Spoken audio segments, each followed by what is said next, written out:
Let us pray.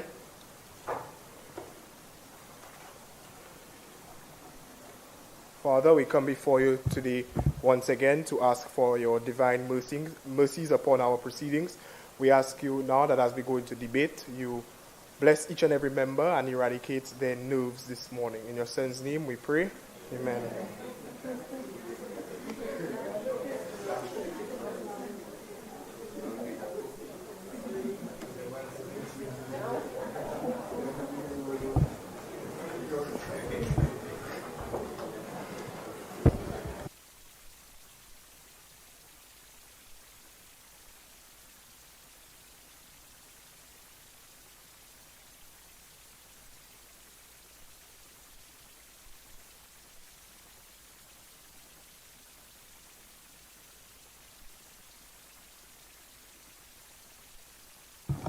Announcements.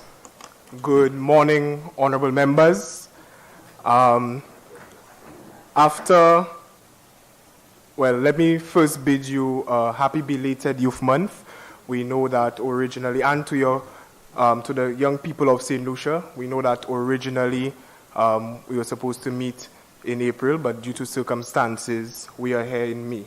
But after 2 years of no youth parliament, we are back in this chamber once again to represent our young people. Members, I have received notice of absence from the member for Castries North due to unforeseen circumstances as well. She will not be joining us this morning. As for myself, this morning, like I have said to many of you, I am adjusting seats in this chamber from once being a debater to now your presiding officer. And I must say that I am quite happy to be amongst some talented and intelligent young representatives. So, without further ado, I'd like to also note in this honorable chamber that more than half of our members are women. And I think that is quite commendable, especially for women in leadership and young women in leadership. And I hope you pioneer change for our other young women across St. Lucia.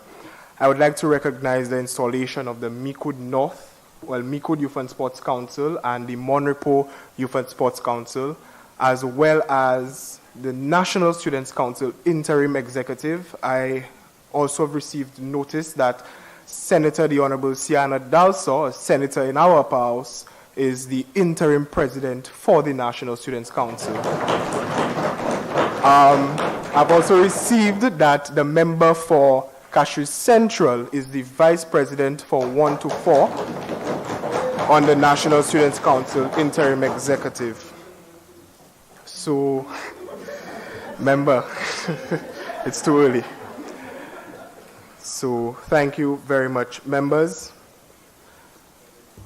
Bills, Honorable Prime Minister, Minister for Economic Development and Finance, and Member for Grosley. Mr. Speaker, I beg to present the first reading, a bill shortly entitled Child Justice. Madam Clerk.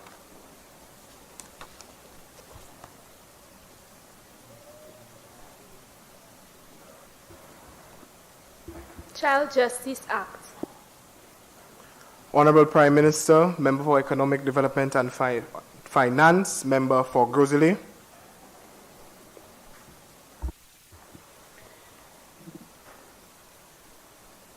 Mr. Speaker, I beg to move for the suspension of Standing Order 48-2 to enable this bill to go through its remaining stages as this sitting.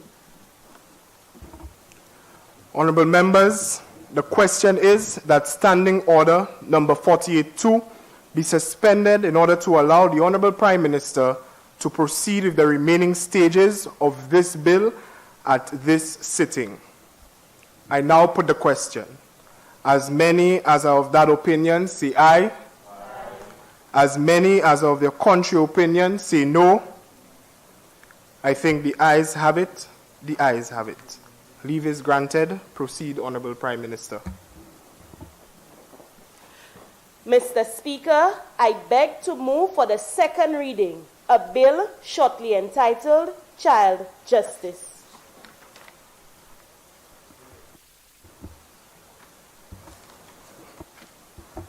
An act to establish a judicial process for a child in conflict with the law, to protect the rights of a child and for related matters.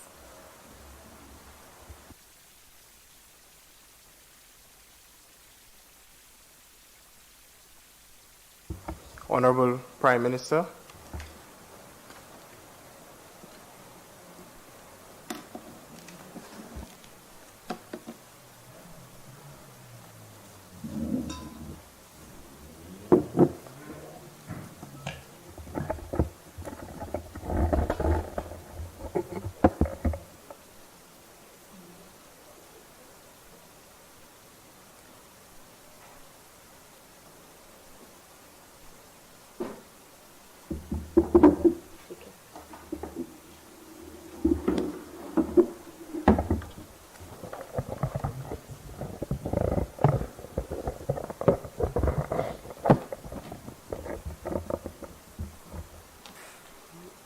Good morning, honorable members.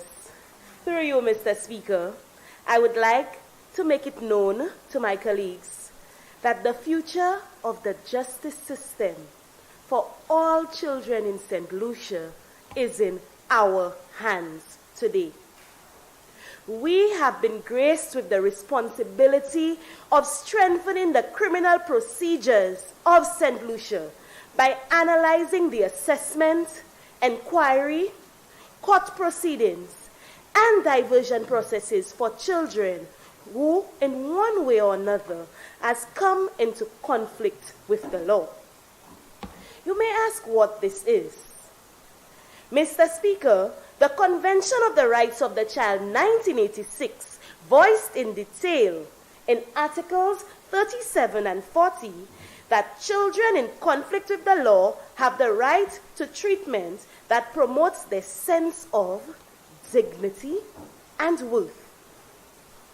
It takes into account their age and aims at their reintegration into society.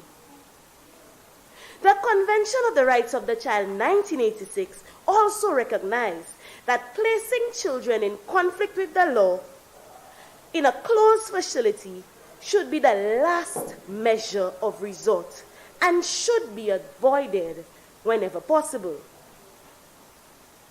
A female politician in the early 1900s expressed that justice cannot be one-sided alone, but must be for both.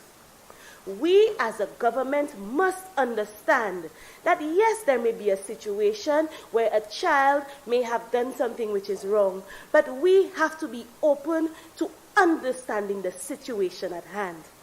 It should be noted that in 1990, the United Nations saw it a further need for dialogue on juvenile delinquency, resulting in the proposal of guidelines for the prevention of juvenile delinquency, referred to as the Riot Guidelines.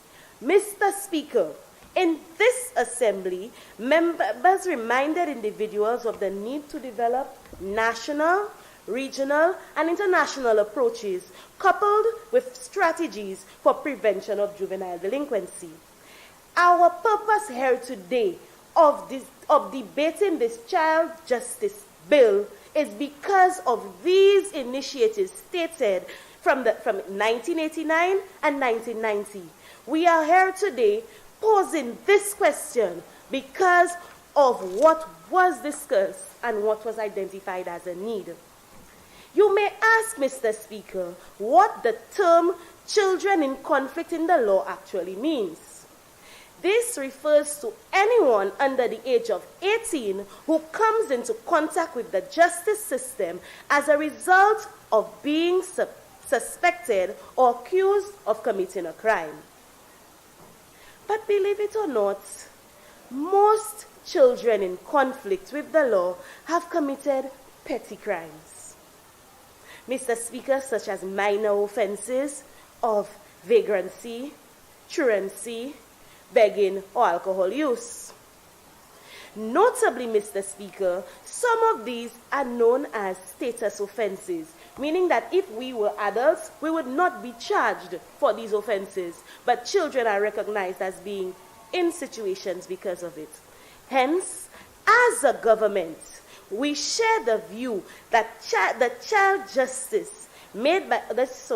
share the view of child justice made by UNICEF 2006, which recognized that juvenile justice aims to reduce incarceration while protecting children from violence, abuse, and exploitation. This aspect speaks loudly to the humanistic qualities that we as a government need to adopt. We should not be punishing children more after they have done something, but we should be understanding the nature of what that child goes through. And this child justice bill does just that, Mr. Speaker. UNICEF 2006 went on further to describe that juvenile justice should promote rehabilitation. And this rehabilitation does not only look at the child, but looks at all stakeholders together. We're calling on families, communities, the nation, even the schools where these children are attached to, in order to create a safer place with more appropriate, effective approaches than punitive measures. Mr. Speaker, please permit me to explain to the people of St. Lucia a synopsis of what was given prior. We used to use the youth as a solution for child justice, but this should not be held lightly. Mr. Speaker, the effective adoption of this act would protect and guide all legal proceedings.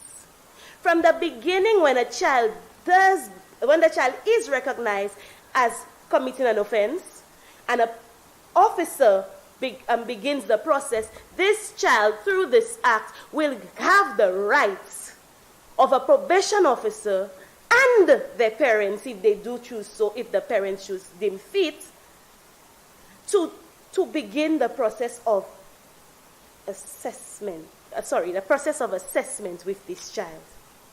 As St. Lucians, through this act, Mr. Speaker, we, the people, would be removing the negative, self-fulfilling prophecy on children and replacing this negative, self-fulfilling prophecy for children in conflict with better strategies in developing positive mindsets for reintegration into society. The Child Justice Bill will help children of the country as a whole in the long run. The negative branding will be omitted, since it enables a justice system that facilitates healing for children in conflict with the law, as well as those who they may have harmed. Meaning that through this Child Justice Bill, Mr. Speaker, we are not only looking at the offender, but they too would have to develop a reflective process to understand how they affected the other individuals in the motion, Mr. Speaker. This act also supports forgiveness and rehabilitation and protects children's victims and the needs and the rights of all individuals. So we are not solely looking at the child who is being offended, but we're looking at every situation which may occur around it. This act promotes proactivity, and I believe as a government, we are a proactive government in stating this bill now in order to make provisions for the future. We are going to be the advocates, ensuring that the child's background is considered. By doing this, we are guaranteed that the needs and circumstances of the children in the legal system will be considered. The children will be examined, and only after they are examined through an assessment procedure, they will be able to make a decision in a trial, Mr. Speaker. And I believe this is something that we need to applaud. the Act, we do not solely look at the child in conflict with the law, but we have made allocations in the Child Justice Bill to strike a balance between the child, the victim, the community's rights, and the duties. The prosecution and the court must consider the victim or his or her family's opinion while considering diversion options. Now, one may ask, what is diversion? This is a process where the child goes through different skills, training, understanding, reflection, in order to rehabilitate, to be reinitiated into the system, Mr. Speaker. It allows cases involving minors who have committed crimes to be diverted away from criminal court systems. So we are now saying that instead of having students fear the criminal system, we are going to be more accepting, more embracing of what is being done through the family court, Mr. Speaker. The Child Justice Act makes it easier to aid in the rehabilitation and integration of a child offender back into his or her family or society, so that he or she might grow up to be a useful member of society. You may ask what a useful member of society is, but my fellow members will continue to speak about this and give you the details as to what exactly we're talking about when we speak about a holistic child. Remember, we are looking at children between the ages of 12 and 18. Mr. Speaker, with this understanding, the children between the ages of 12 to 18, I believe, should have appropriate representation. Hence the reason, as the Minister of Economic Development and Finance, I believe that we will assure you that finances will be put in place to get adequate human resource persons to deal with these children in offenses. When this money is allocated, Mr. Speaker, I believe that we would be able to hire, I could say, more probation officers and more social workers attached to a unit for juveniles or children, we could say, in order to have even a quicker service in our judiciary system, Mr. Speaker. Additionally, this side of the House will assure you that an increase in revenue will be allocated for physical resources. You may ask what we mean about physical resources.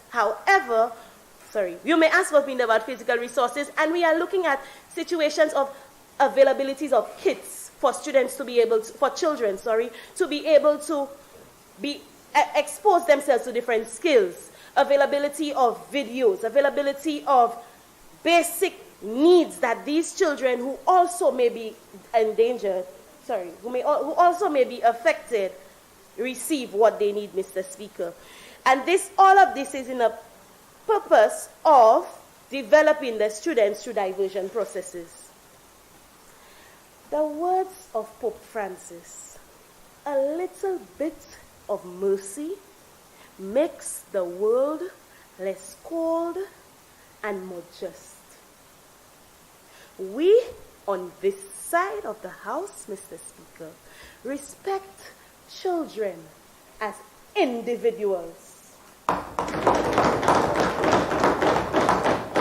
We see the importance of understanding the history of the child and analyzing the child's socioeconomic status, experiences, and background in order to create the best representation for this child in conflict.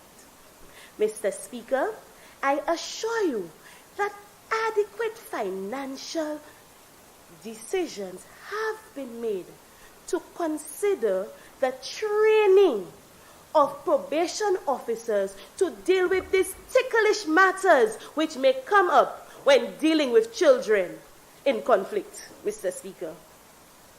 We know that the probation officers would need to be developed both pedagogically and practically.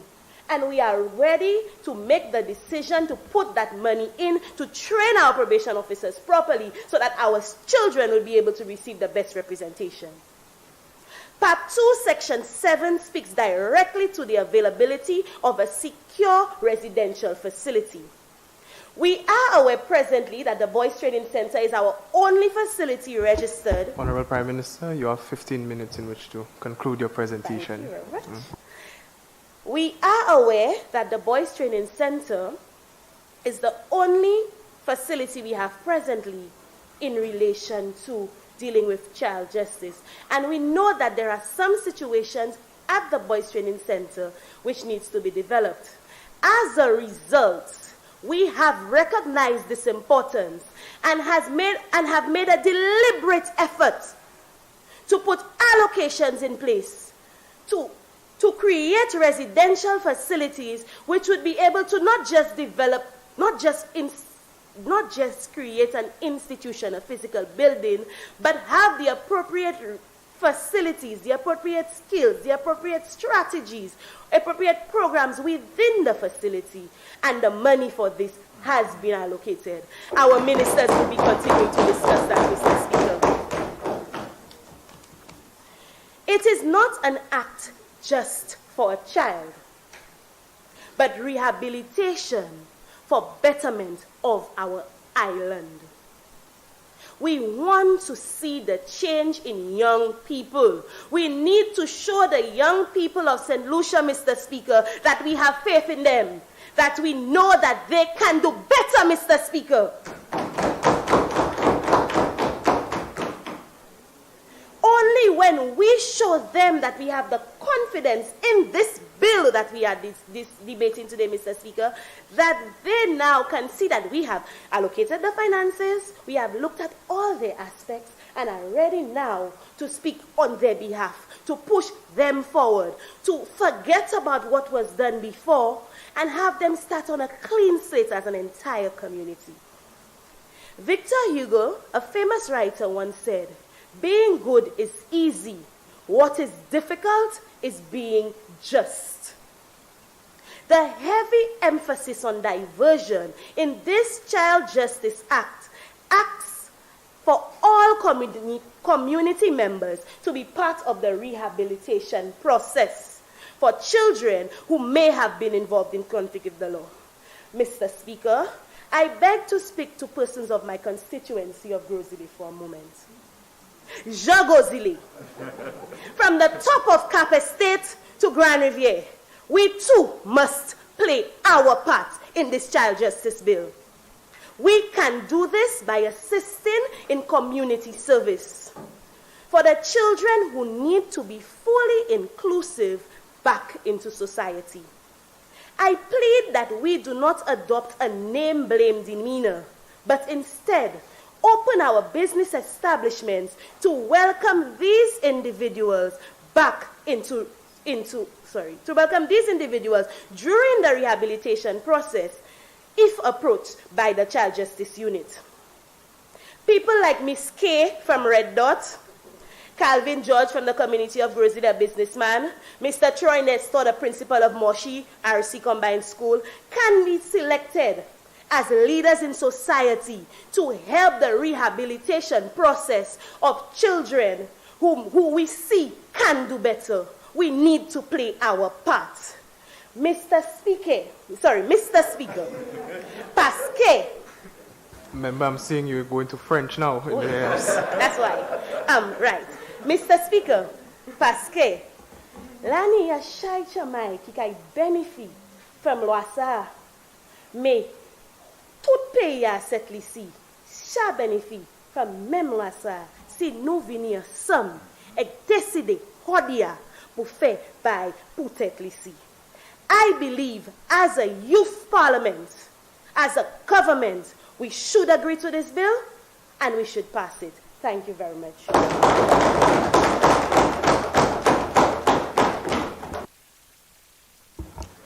Honorable members, the question is that the Child Justice Bill be read a second time. Member for Vieux Fort North, Madam Clerk, you can sit. Okay. Member for Beaufort North, Minister for National Security, Home and Legal Affairs.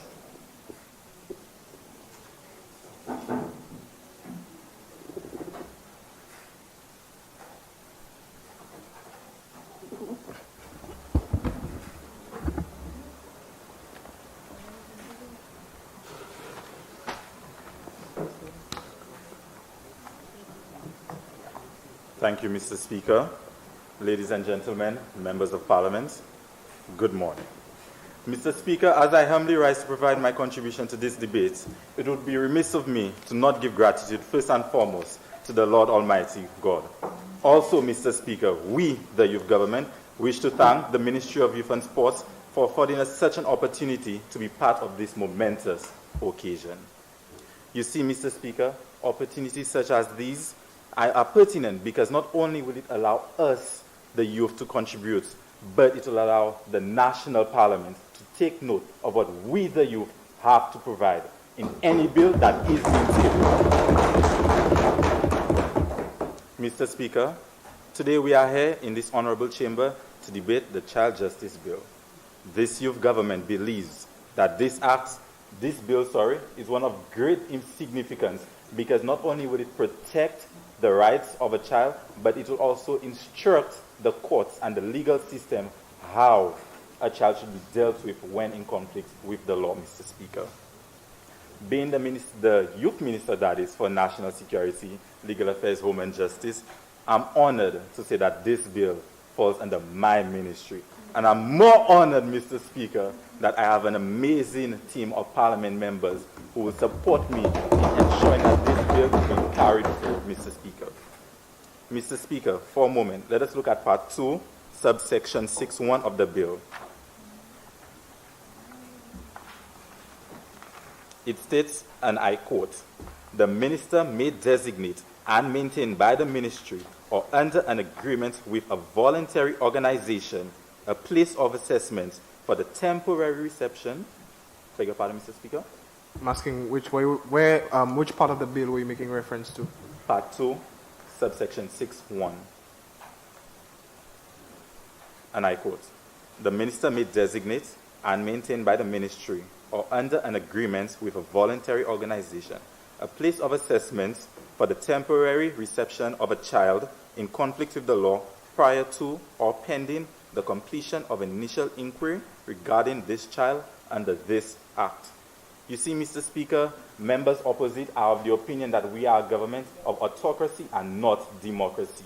Mr. Speaker, I would like to dispel that notion right here in this honorable chamber and allow everyone to know we are a government of democracy and inclusiveness, Mr. Speaker.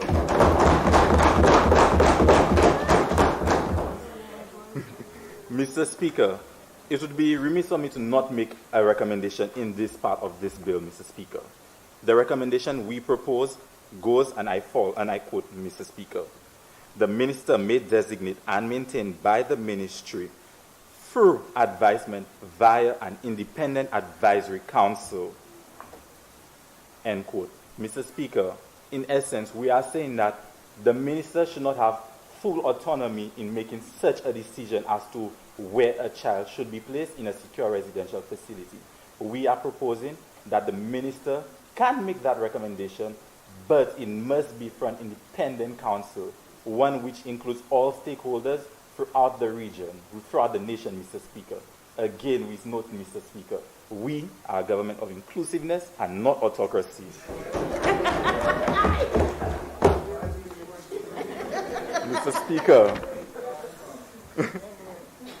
Mr. Speaker, let us continue by just taking a look at one moment. When it speaks to the court proceedings, Mr. Speaker, we must note that when court proceedings are happening in relation to a child with the law, Mr. Speaker, the matter should be dealt with the family court and not the district court or the high court unless stated otherwise, depending on the nature of the crime, Mr. Speaker. We propose that all matters below a capital crime being committed by a child, Mr. Speaker, below the age of 18, be dealt with only through the family court. Mr. Speaker, I'd like to make this a document of the House The Act, this is documentation received from the Magistrates Court indicating, Mr. Speaker, all the number of court cases for the year prior to the Act being enacted, the bill being enacted, I beg my pardon, Mr. Speaker, and after. We must note that, Mr. Speaker, despite we realize there's an increase in 2020, we must note that this is because of the backlog of cases being dealt with in 2020 via Zoom to try and release the court burdens and stresses. Mr. Speaker, members opposite are taking this as a game, Mr. Speaker, but this is not, Mr. Speaker. This is serious matters in this honorable chamber, and he is of the notion that it's just, and as we see on the streets, a family vibe, Mr. Speaker. Member, I need to remind you that you're addressing the chair. Through you, Mr. Thank Speaker. you. So, Mr. Speaker, when we note that there is a total of 27 cases being dealt with by the family courts in 2020, Mr. Speaker. That is simply because of all the backlogs that are now being dealt with via two modalities, online and in person, just to try and alleviate the courts from all the stresses and all the burden in handling these cases, Mr. Speaker. Mr. Speaker, so in essence, we are simply requesting that this government makes all necessary changes where needed. Mr. Speaker, I must take a moment to mention my constituency, VA4 North. Mr. Speaker, in this gallery, we have a member who is viewing, and Miss Naomi London, one of our top track representatives, causing Lucia. It is our hope that individuals like her in our constituency, can you please rise for the audience to see Miss London? She recently participated in the Character 2022 games, and despite not placing first, she will place first sooner or later, Mr. Speaker. Mr. Speaker, it is of the opinion and the belief, rather, that individuals like Miss London and other members of the constituency like Tariq Xavier will show that youth can achieve anything in life, where they set their mind to it. And if they stay out of conflicts and stay out of the law, because that's a good thing, Mr. Speaker, that everything will be perfect. Mr. Speaker, I'm honored to have an individual like Miss London representing Beaufort North. So in essence, Mr. Speaker, we are a government committed to ensuring that children in conflict with the law are treated and are allowed a fair and equal opportunity where dealing with matters with the family courts. So, Mr. Speaker, just to ensure that you understand everything, we are governments of inclusiveness. We are governments that want to disburse our level of authority. We are governments that understands the needs of a child. And Mr. Speaker, we must note, Mr. Speaker, that despite the challenges that will come later down the line, this bill will protect it. This bill will ensure that every single issue that is happening now and in the future will be accounted for and can be addressed. Mr. Speaker, being the Minister for National Security, I must make it a note that the Bodily Correctional Facility has a youth wing for all youth individuals that are in conflict with the law. I will work alongside my Prime Minister, and we will ensure that funds can be allocated to ensuring that there are safe havens for them to sleep, because it is being overcrowded, Mr. Speaker, and also that programs through the Ministry of Youth and Sports and the Ministry of Education, that all programs that are being taught to them will be one of great use, so that when they leave their time being spent at that secure residential facility, they can contribute back to our society. They can help booster the growth and the productivity of this nation, Mr. Speaker. Mr. Speaker, thank you. Thank you for everyone for listening, Mr. Speaker. And all I simply would like to leave on this note, Mr. Speaker. One challenge can be avoided. We just have to take our time and address it. Thank you.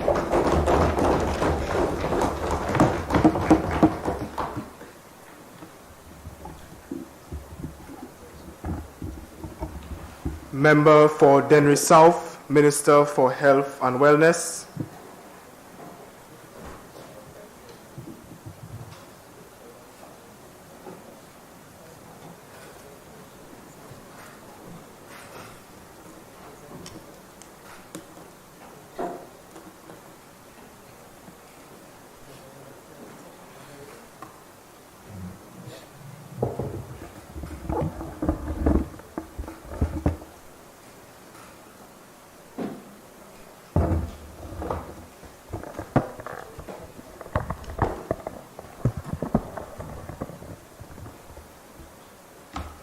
Thank you, Mr. Speaker.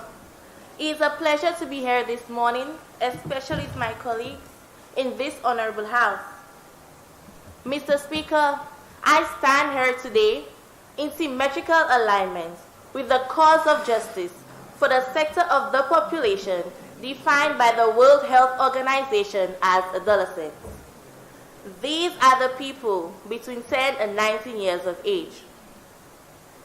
According to the Child Justice Act, is an act established to establish a judicial process for a child in conflict with the law and to protect the rights of the child. Mr. Speaker, cross-stitched in the Child Justice Act is the spirit espoused by Mahatma Gandhi that truth never damages a trust that is just. Additionally, embedded and interwoven into that critical piece of legislation for our children is the philosophy of Martin Luther King Jr. that injustice anywhere is a threat to justice everywhere, particularly injustice for our children. The Child Justice Bill helps us figure out what is fair, what is right, and importantly, what is wrong. When justice is working, everyone feels like they are being treated fairly. It is important to note that the implementation of rules and laws help people figure out what is just or fair. Justice, therefore, is important as it makes sure that people Justice is important. It makes sure that people are treated fairly. Therefore, today, I draw attention to this August Assembly of the vital significance of the Child Justice Act and to extend my full support towards it. Pivoted on the fulcrum that the rule of law as political philosophy is enshrined to ensure that all citizens and institutions within a country, state, or community are accountable to the same laws. Mr. Speaker, this includes the mechanism, process, institution, practice, or norm that supports the equality of all citizens before the law, especially for our cherished and beloved children. Mr. Speaker, we have the blessed fortune and wisdom of being bold and courageous as a people to have passed this act in the sacred halls of our Parliament in 2018, thereby giving legal acceptability to our collective seriousness in safeguarding and protecting the precious children of Fair Helen's 238 square miles. The Child Justice Bill is of meaningful importance to a child's health. As expressed on page 153 in this bill, where its articulated purpose to ensure the best interest, safety, welfare, and well-being of a child are of paramount considerations. Mr. Speaker, the bill also ensures that the individual needs and circumstances of children in conflict with the law are assessed before any decision is made on the ways to deal with that child. Oftentimes, we deal with children in conflict with the law in an impromptu manner, causing psychological damages to our children. The legendary John F. Kennedy, former U.S. president, stated unambiguously that children are the world's most valuable resource and its best hope for the future. We all would agree that the children are our most valuable resource, and therefore, Mr. Speaker, I believe we can do more to protect our children as a country. By firstly molding them from a tender age, we need to begin from the home. The family plays an integral role in molding our children. Me, you, Mr. Speaker, all of us have a role to play. Mr. Speaker, I'd say that the home is the first and most effective place to learn the lessons of life, such as truth, honor, virtue, self-control, the value of education, honest work, as well as the purpose and privilege of life. Nothing can take the place of home in rearing and teaching children. No other success can compensate for failure in the home.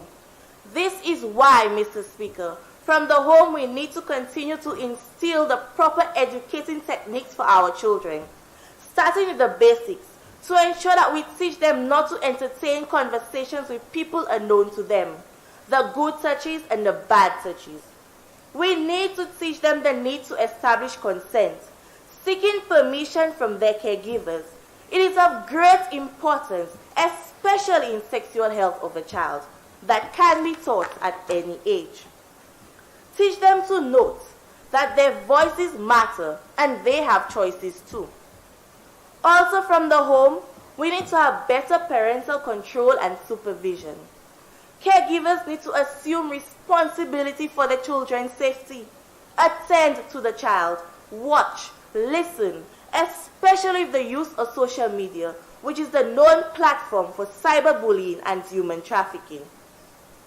Mr. Speaker, I strongly believe that the state must play a more integrated role in situations where parents are seriously challenged on the domestic front in dealing with difficult children. Interventions of assisting with child supervision and other safety support mechanisms need to be provided through a pragmatic and tangible mechanism such as financial aid or by providing employment for caregivers. Providing parents with the skills, knowledge, and confidence to make good judgments for their children. Mr. Speaker, there was a recent viral video of a child expressing her pain and being abused at home. That child is desperately trying to reach out to the public for help. Her plea should put every relevant child agency on notice, including both church and state. Mr. Speaker, in my community of Dennery South, I have seen how unsafe children can be. They are unsafe because of the exposure to guns and gang involvement at an early age. Hence the reason for so many gun-related violence today. Even those who may be indirectly involved are unsafe as well. Mr. Speaker, today, this violent act has led to added strain and pressure on the health sector. According to St. Lucia Country Report Crisis 24, Mr. Speaker, I would like to make this a document of the House.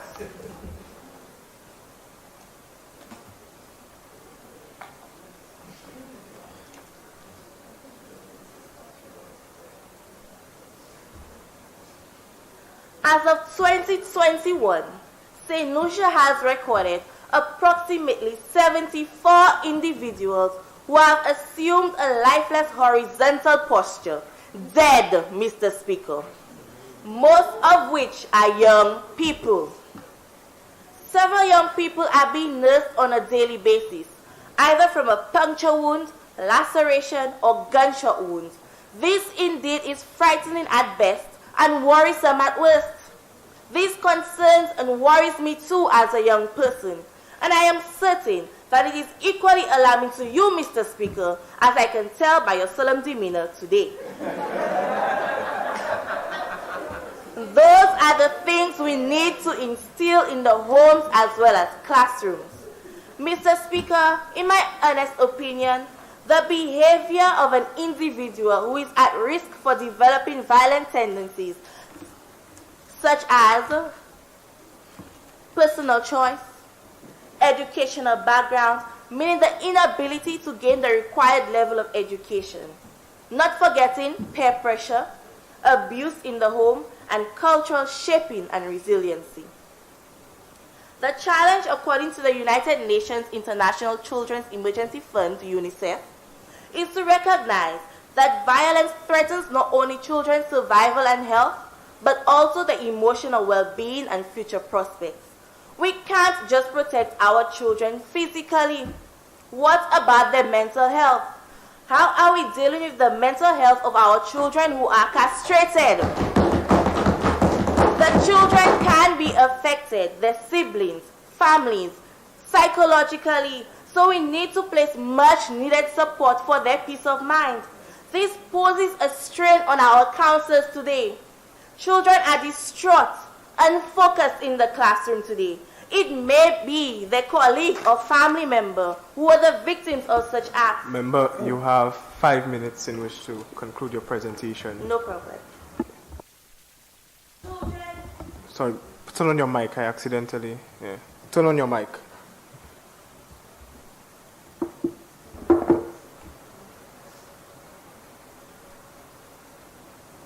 Member for Beaufort North. Mr. Speaker, subject to subsection 3210, I beg to move the motion that the Honourable Member for Dennery South be given an allotted extra time of 5 minutes.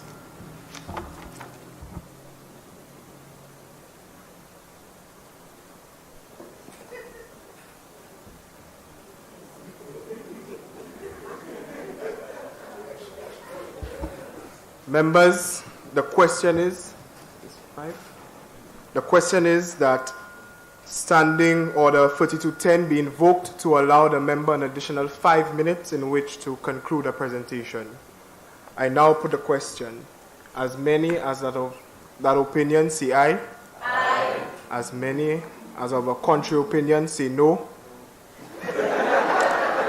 I think the ayes have it. The ayes have it. Members, just let me remind members, the tapping on the desk, it's a bit boisterous, so let's keep it down a bit. I understand you want to cheer on your members, but let's keep it down. You may proceed, honorable member. Unlike my colleague on the other side, those on my left, we show a level of unity, unlike you guys over here. But Mr.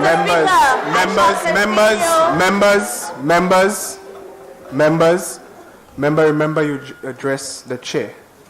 Thank you. And members, let's keep it down a bit. Through you, Mr. Speaker. Thank you. Our children's night rest has now been compromised by the ringing sounds of gunshots in the air.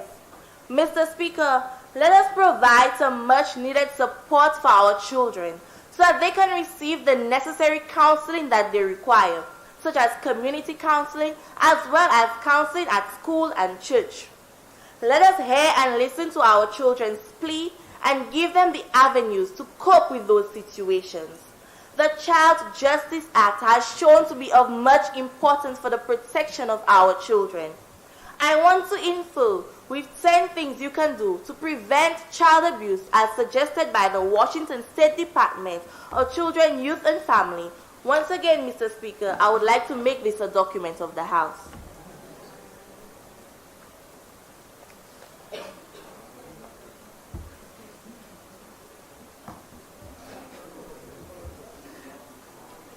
In the interest of time, I'll be highlighting 3 main points. Discipline your children thoughtfully. Never discipline your child when you are upset. Give yourself time to calm down.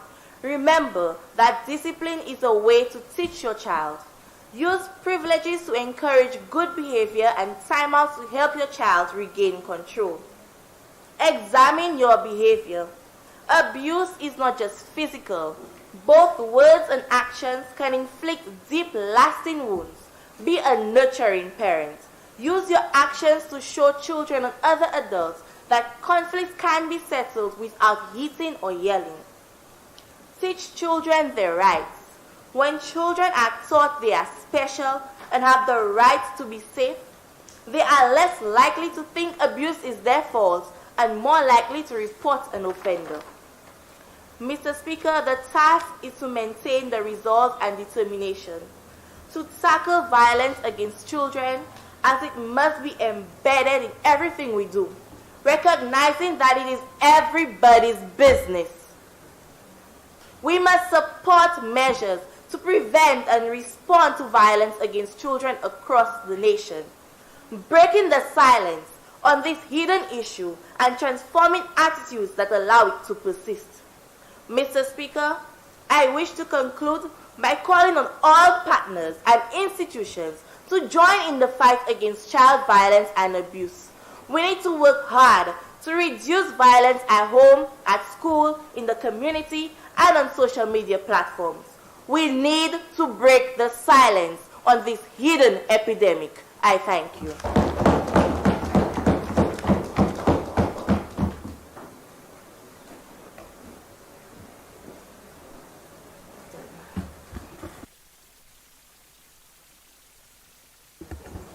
Member for Castries Central.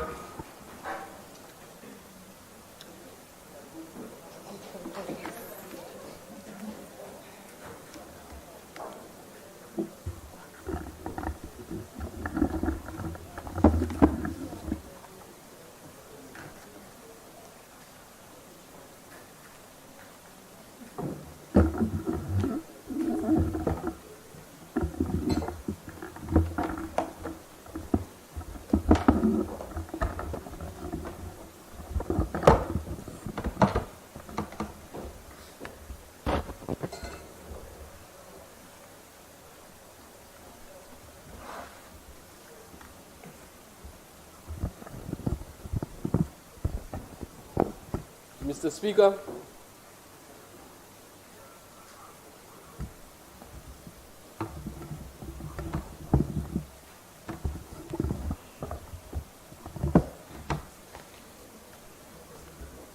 Mr. Speaker, I am extremely humbled by this momentous occasion. Let me just send good luck to the students in the gallery and the students all around St. Lucia in their upcoming exams. Let us thank the universe for allowing us to meet her today. On behalf of the people in my community, I could not stand here before you in this honorable house and not recognize the zeal from the members opposite. Mr. Speaker, the definition of the word zeal is great energy or enthusiasm in pursuit of a cause or an objective. While certainly there was enthusiasm, they missed the pursuit in pursuit of a cause part.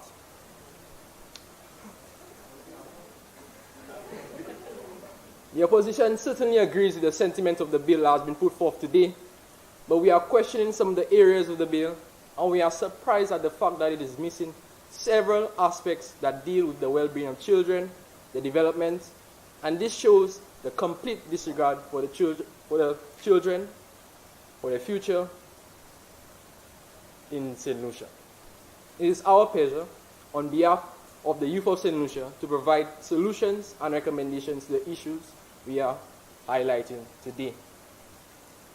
Mr. Speaker, I am particularly concerned with Section 78 of the bill. Ironically, it deals with the expungement of records of young people in this country, and it falls under the miscellaneous category. Mr. Speaker, is the future of our children a miscellaneous sport?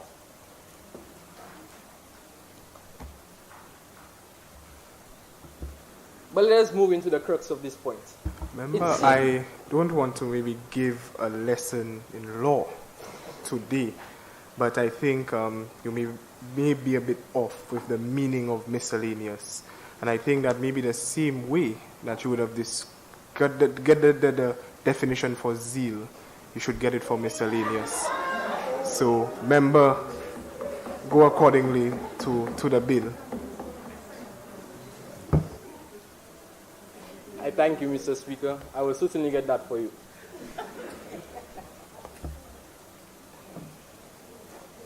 It seems our members opposite have not dealt with the justice system in our country, Mr. Speaker. But the people of my community, Kashui Central, and by extension, all of our districts, know the administrative lag that exists in our justice system. Let us not take my word for it. Let us look at what the St. Lucia Human Rights Report says. For instance, authorities referred many cases for investigation and inquest, but prosecutions rarely ensued, and cases remained normally under investigation for years. There is lack of adequate staffing in the criminal justice system. They comprise of prosecutors and judges. Significant delays in the judicial system. End quote. You may be shocked to know that this sentence did not change in the 2018 report. Mr. Speaker, this is the reality for our young people today.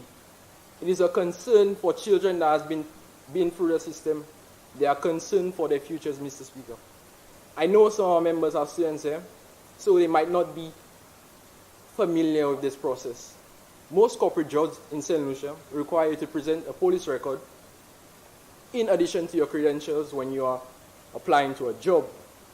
You can imagine, once there is a blemish on your record for minor offenses, such as truancy or whatever, this in combination with your lack of experience automatically discards you of gaining employment in this country, Mr. Speaker. Subsection 4 of that same, of section 78 speaks to children cannot appeal a decision by the judge or magistrate not to expunge a record. Through the Speaker, I would like you to invite all of you to sit with yourself and meditate on the question. Is this fair? Member for Kashui Southeast. Mr. Speaker, the Honourable Member... What are you standing on? Point of order, sorry. The Honourable Member for Kashui Central is misleading the House. He's trying to say that a minor offence would be in Schedule 1 of this bill, would remain on your record. No, Mr. Speaker, that is not the case. The record is expunged unless the offence is a Schedule 3 offence. The Honourable Member needs to amend or otherwise withdraw his statement. Thank you. Just before you proceed, Member, what section were you alluding to? Right, so we have Schedule 3 of this bill. Yes, and these are the cases, the offences that will not be, these are the major offences, and they will not be expunged from your record. However, the Honourable Member for Kashui Central is referring to Schedule 1 offences. Member, you refer to the chair. Yes, sorry, through you, Mr. Speaker. He's referring to Schedule 1 offences, and they would not be kept on anyone's police record. Member, please proceed, and just like the member, symmetrically align yourself, please, to the bill before you. You may proceed, Member. Thank you. I am pleased with your skills. But St. Lucia is a small place, and once you are in conflict with the law, whether it has been expunged or disregarded with, employers take notice and employers would not employ you.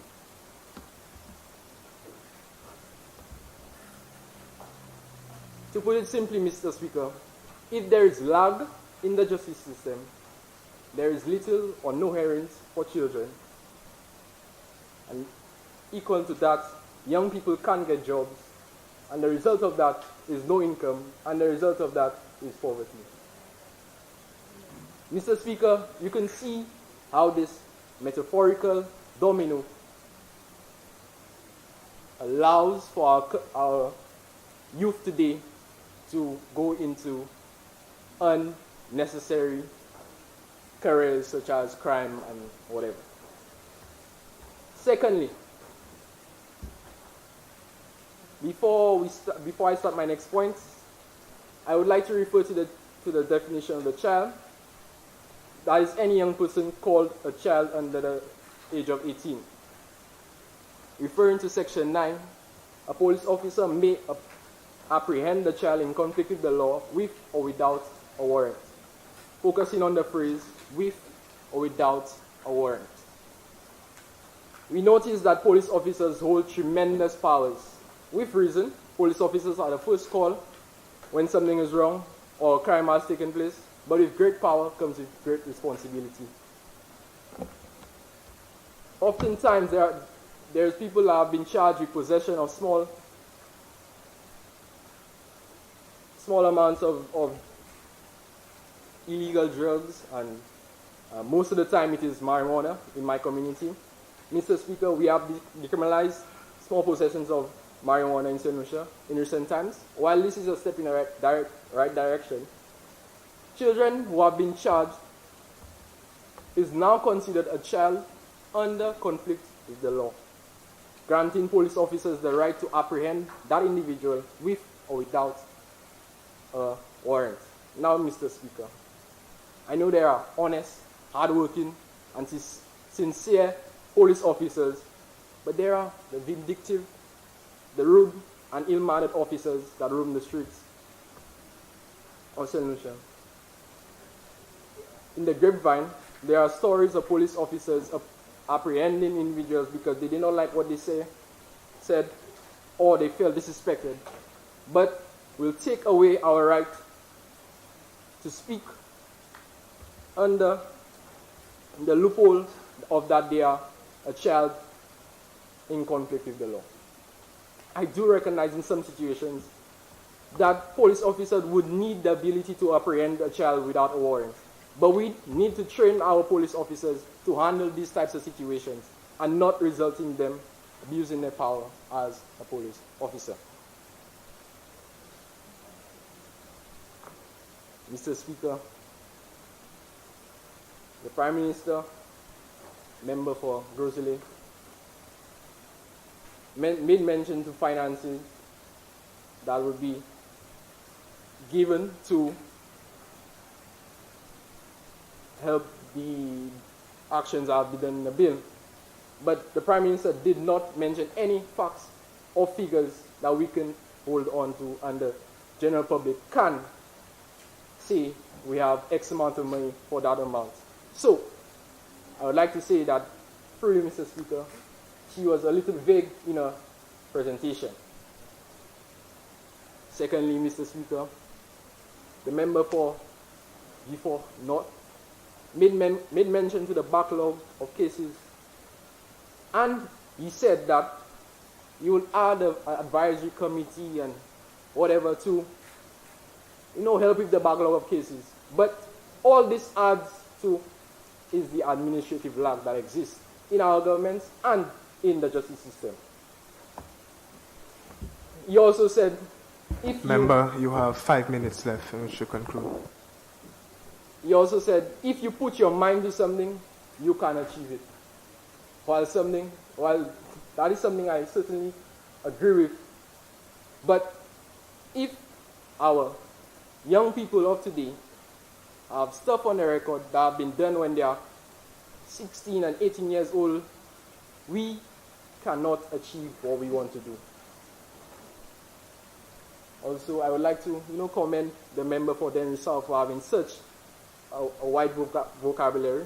Taught me a lot. I expect nothing less. Mr. Speaker, in conclusion, we have to hold the government accountable. In closing, I would like to pay homage to the philosopher Plato, where he said, the worst form of injustice is pretend justice. Mr. Speaker, I would like to echo this message to the House, that we actually have an impact, not the pretend justice the members opposite is proposing in this bill.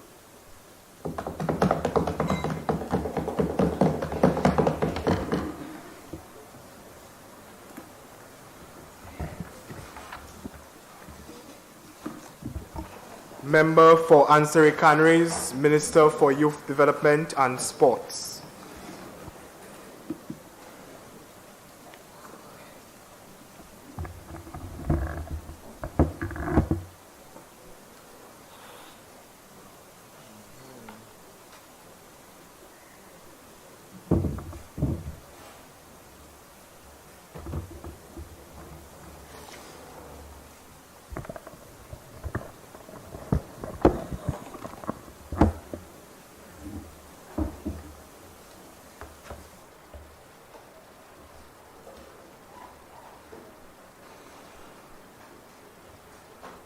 Thank you, Mr. Speaker. As the Minister for Youth Development and Sports, I stand strongly in favor of this bill. I believe that it is long overdue and the youth of this nation deserve to be treated fairly and appropriately when they are in conflict with the law. I have heard too many stories of the youth of this nation not being satisfied by the manner in which they are treated by the authorities. As the Honorable Sean Edwards said recently, and I quote, "Children are our raw materials, and we cannot afford to make mistakes," end quote. This is not like we are handling construction supplies, Mr. Speaker, or as though it's products on the factory line that we can discard if we make a mistake. We need to get this right today. We should have gotten it right yesterday, and this bill, Mr. Speaker, is the first step, because if we don't get it right, we are in big trouble. Big trouble.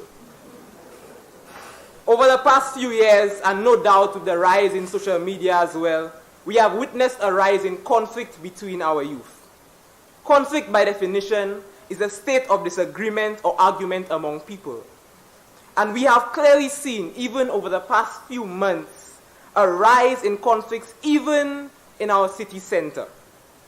These conflicts have even escalated into violent altercations. What are we, as the leaders of our country, doing in order to reduce and in future eliminate the possibility of these harmful altercations? What are we doing to guide our children onto the right path? This bill, Mr. Speaker, is the first step. The development of the youth of this nation is very important to me and this government.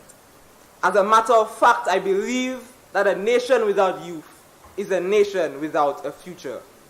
How can we, the policy makers of this country, expect the youth to be the leaders of tomorrow if they are not trained to do so? If they are not given second chances when they make mistakes? They are not given the opportunity to right their wrongs fairly. Providing these opportunities are essential to ensuring the future of our nation, and it is one of our first obligations to the youth of this country. Solutions everywhere know of at least one situation where a child has been in conflict with the law. Over the past few years, Mr. Speaker, we have witnessed maybe two of many things in the news in relation to our students and our children. One, a rise in the level of advocacy and student power, and I must commend the National Students' Council for the excellent work they have been doing. But on the other hand, we are seeing a growing number of incidents where there are conflicts in school and on the streets among the youth. Mr. Speaker, this seems to form two sides of a coin, where on one hand, we are doing well locally and internationally. But on the other hand, we seem unable to channel our frustrations in a meaningful manner. There are many different diversion options, as highlighted in Schedule 4. Another thing which may go unnoticed or unmentioned is the role that the pandemic can play in increasing crime among the youth. Before the pandemic, we heard of many children reporting stolen items among their peers, and I myself have been a victim of theft, only to find out that it was people among my age group. Now, as a result of the mass job loss that parents and sometimes even the children themselves have faced as a result of the lockdowns and the economic crisis that this pandemic, the COVID-19, has caused, to no fault of theirs, children may be forced to resort to alternative measures in order to keep themselves and their families afloat. What do we do in situations like this? How do we cater to children who are in conflict with the law because they believe that what they are doing is the only way to keep themselves going. This situation, and many others similar to it, may require a different course of action. This may or should be looked at on a case-by-case basis. Hence, the assessment phase of the bill is one of the most important parts of the process. In this phase, the probation officers write an assessment report which highlights if the child is at high, low, or medium risk of reoffending. It also highlights the needs of the family, special needs of the child, education level, and if the child accepts responsibility for the offense. When the next step is at the initial inquiry phase, it relies on the information gathered during the assessment report. If you turn to page 167, section 27, subsection 1, A reads, 1A, a magistrate, after an assessment, hold an initial inquiry in respect of a child in conflict with the law. 2, determine the prospects of diversion before trial. B, identify a suitable diversion option where applicable. And D, ensure that all available information relevant to this child, his or her circumstances, and the offense are considered to decide on diversion and placement of the child. Hence, the first outlined priority for the purpose of the initial inquiry after the assessment period is to explore the options of diversion. During the initial inquiry, a child must be aware of the diversion option and what it entails, as well as what form of diversion is suitable for the offense at hand, as recommended by the probation officer. If there are other parties involved, like parents, students, peers, school, the victims, they must also be aware or satisfied if the diversion course of action is taken. Now, I must echo my Prime Minister and expound on what is diversion. According to the interpretation of terms on page 150, diversion means the removal of cases of a child in conflict with the law from the formal court procedures and the adoption of informal procedures in relation to the child under Part 7. Therefore, it means finding another way to discipline the child outside of the traditional court process. But why would we want to do this? What are the benefits of diversion? The judicial process can be costly, time-consuming, and very stressful on the families. It can also put a hold on a child's development, their education, and it can take them away from school, causing them to miss very important parts of their socialization. Diversion spares children and parents the cost of a court process, as well as allows the children to learn from their mistakes without having to face the jail or prison system as well. Mr. Speaker, there are many different diversion options as highlighted in Schedule 4. It has different levels based on what is deemed appropriate by all parties involved. Diversion can be from a public apology to community service to enrollment in a mentorship program.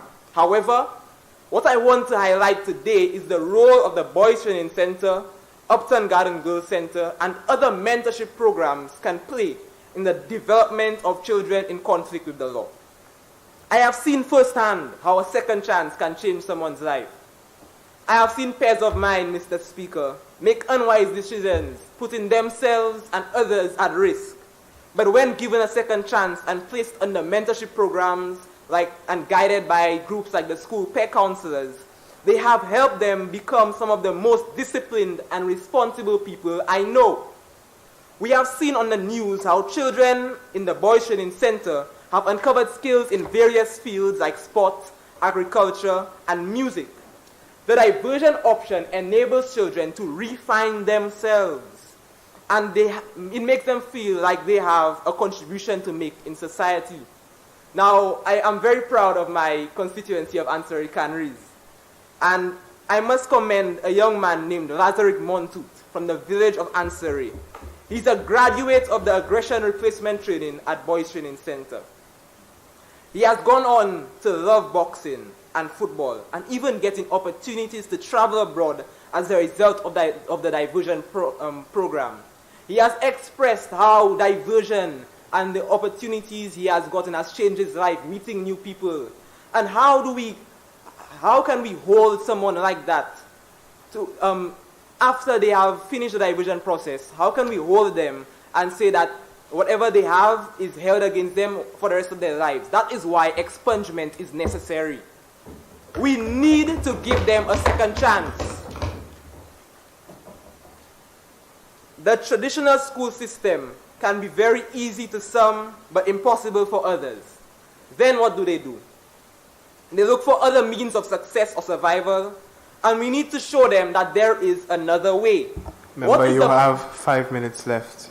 What is the point of punishing a child for a crime, but we have not learned anything from the situation except that it is wrong, or what they are doing is wrong? What about conflict resolution? What about job finding skills? What about agriculture, aquaponics, music, arts, culture? What about these skills that they can learn in the diversion system? There are a whole host of opportunities which can and should be made available to children who find themselves in conflict with the law. It is our responsibility. Diversion is not just alternative punishment. Diversion is learning how to avoid future and similar problems while simultaneously ensuring that children can make valid and invaluable contributions both at home and in society. This is why it is important to have specialist teachers at these institutions and special mentorship programs in order to teach students these skills. I have heard probation officers speak of the wonderful work that children have gone on to do from the diversion process, being under mentorship programs like mechanics and joinery, and they have gone on to love these fields and have careers in these fields as a result of being given a second chance. Through you, Mr. Speaker, I must make special mention to the Boys Training Center and the Upton Garden Girls Center staff for their continuous hard work in order to change the lives of our young people. What they do is vital in shaping the future of our nation. It is imperative, Mr. Speaker, that we assist them in any way possible. And the first way to help them change the lives of our young people is by providing the young people for them to change. Diverting children, allowing them to learn from their mistakes, and diverting them from the court process and placing them in the care of these loving individuals at the previously mentioned institutions. However, the students are not the only thing that they need. We, as the leaders of this country, like my Prime Minister has said, we need to provide them with the adequate resources in order to make their work easier. We need to ensure that there are enough staff and that these staff are trained well and that they have the tools they need to execute their duties. That is why this bill is so important to me and this government, Mr. Speaker. Because if we give our children a way to right their wrongs outside of the court process and simultaneously teach them invaluable life lessons, skills along the way. Remember, you have 2 minutes. We will see two things. We will see two things that will align us symmetrically with our goal for St. Lucia. We will see, one, a brighter future for our youth, and two, most importantly, we will see a brighter future for our country. Thank you.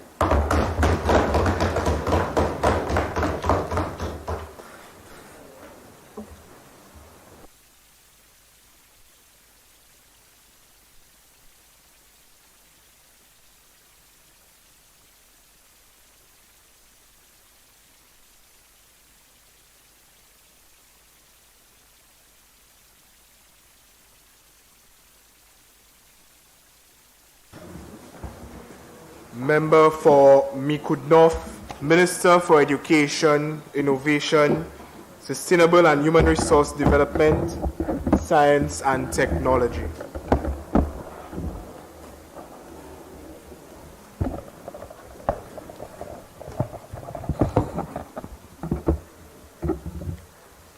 Thank you, Mr. Speaker.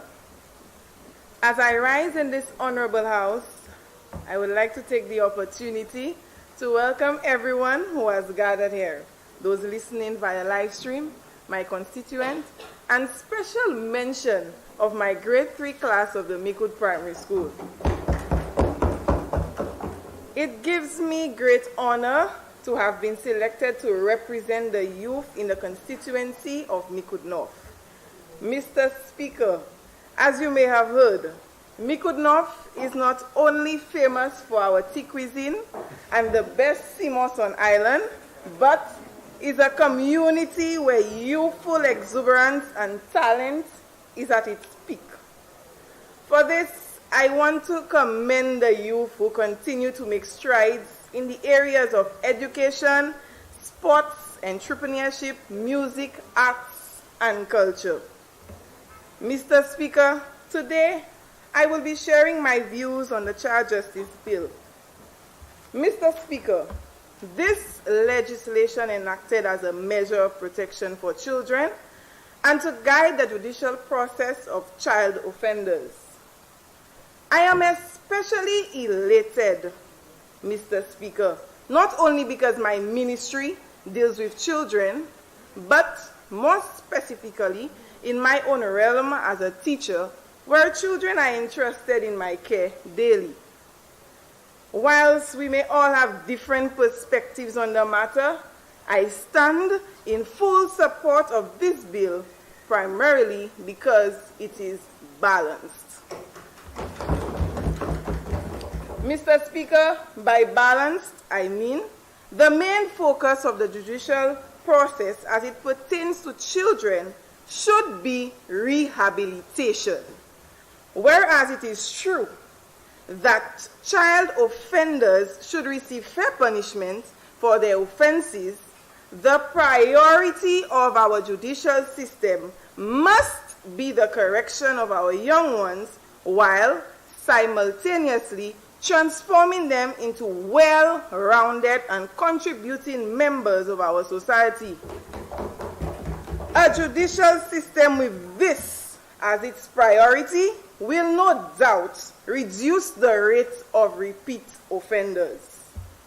Mr. Speaker, honorable members, let us all take a minute to reflect on our childhood. Yes, you may be thinking of how silly you were, the bad decisions that were made, and even the times you got in trouble. For many, I am sure you are happy that there were never any serious consequences. And Mr. Speaker, that is how it should be. Children will make mistakes, but it is imperative that the law remembers that they are indeed children. Let's take a look at the bill, Mr. Speaker, as it speaks to diversion. According to the bill, diversion is basically where the court removes cases of a child in conflict with the law from the formal court procedures. Instead, it encourages dialogue and communication and provides for both the child and the person affected to resolve the matter. This, Mr. Speaker, is a typical example of what we call discipline with love. Mr. Speaker, I'm certain that everyone in this chamber will agree with me that we all have fond memories of walking home from school. Of course, we are guilty of picking fruits from trees which did not belong to us along our way. In my constituency, the boys and girls still engage in this activity. Can you imagine a child being summoned by police and facing a charge of theft? Imagine being dragged through the courts to have your guilt determined, all because you chose to have an afternoon adventure with friends. This can definitely have an emotional and psychological impact on a child. The diversion aspect of this bill makes allowances for matters such as these to be settled in more amicable way. It makes way for opening of communication lines and dialogue between the offender and the afflicted. This, Mr. Speaker, can result in proper reconciliation between the two parties. The child will recognize his or her wrong, account for it, and gain an understanding of why his or her action was wrong. This in itself could result in a positive change in behavior. This creates the opportunity for the affected party to express his or her views to the child in a peaceful way. As a teacher, Mr. Speaker, we experience on a daily basis cases where students break the rules. While we may all agree that corporal punishment is an effective measure to discipline children, we also know of the effectiveness of other means such as parent-teacher conferencing, counseling, peer mediation, and other forms of discipline which do not include force, such as community service. I want to make a comparison to the harshness of corporal punishment and that of court penalties. These two can be seen as similar because they both focus on punishment. Mr. Speaker, the process of diversion which this bill promotes can be likened to the process of mediation and communication to resolve matters. Many behavioral specialists will argue that the latter form of conflict resolution leads to better results for all parties involved. Therefore, Mr. Speaker, I cannot help but join those members to help but continue to express my support for this bill. Mr. Speaker, as I reach the end of my presentation, I want to leave this Honorable House with a simple recommendation: that there should be involvement of corporate partners in the rehabilitation process of child offenders. Also, I believe there should be a section of the Act which makes allowances for registering corporate partners. Yes, Mr. Speaker, you may be wondering how this will improve the effectiveness of this bill. Certainly, this will give corporate partners access to resources such as grants through our child welfare organizations. In essence, a business in the community which is interested in playing a role in changing the lives of a child offender, this section of the Act will provide them with support to run and continue such programs. Ultimately, Mr. Speaker, I want to re-emphasize that I support the proposed bill because it protects the most vulnerable persons in our society, our children. So often we hear our children being our future. So, Mr. Speaker, let's take care of our future now. I thank you.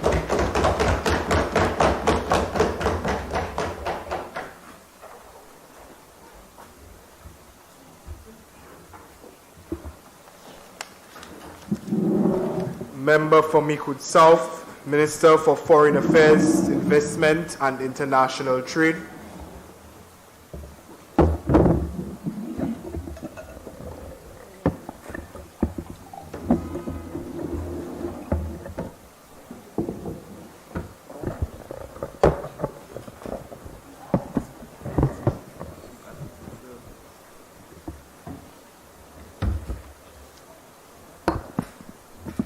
Thank you, Mr. Speaker. Mr. Speaker, I am very cold. And unlike the member for Soufrière and our opposition leader, I do not have the meat on my bones to assist with the insulation process so that I can become warm. So if you see me shivering, Mr. Speaker, please forgive me. Member, we're debating the Child Justice Act. I don't think the Prime Minister ever proposed maybe about the the AC or anything else today, or the North Pole. So let's skip to the debate. Thank you, Mr. Speaker. Mr. Speaker, I stand here today in concord with this Child Justice Bill as it highlights an area of concern and makes the necessary provisions for children who are in conflict with the law while protecting their rights as a child. I intend to expound on 1, the importance of this bill, 2, the external implications that can be faced if the bill is not implemented, 3, a strategy that can be put in place to assist with diversion, and 4, the responsibility of Miku South and us as a people as it relates to this Child Justice Bill. Mr. Speaker, before I get into it, I would just like to take some time out to commend this Child Justice Bill. It thoroughly expounds on the procedure for apprehension, assessment, inquiry, court proceedings, diversion, etc. What I really appreciate about this bill, Mr. Speaker, is part 7, the diversion section. Before a diversion is reached, as per section 72, subsection 2, the DPP or court takes into great consideration the child's background, education level, cognitive skills, their age, the nature of the offense, and the developmental needs of a child. What we see here, Mr. Speaker, is not a case where the child is just being punished, but they're being held accountable for their actions while their rights are being protected, needs are being met, which is why I believe the passing of this bill to be of immense importance. Mr. Speaker, the current legislation, which is the criminal code, does not make the necessary provisions when handling criminal matters involving children. According to the criminal code of the revised law of St. Lucia, 2013, a child can be defined as someone under the age of 12, whereas in the Child Justice Bill, a child is defined as someone under the age of 18. What we see here is that accommodation is being made for children between the ages 12 to 18. Those are the critical years of a child's life, and I believe that the Child Justice Bill is important as it makes provisions for children where the criminal code falls short, ensuring their reintegration into society. Mr. Speaker, as the Minister of Foreign Affairs, Investment, and International Trade, I find the passing of the bill vital as it shares the same sentiments of the Juvenile Justice Reform Commission under UNICEF, which places us at an international standard.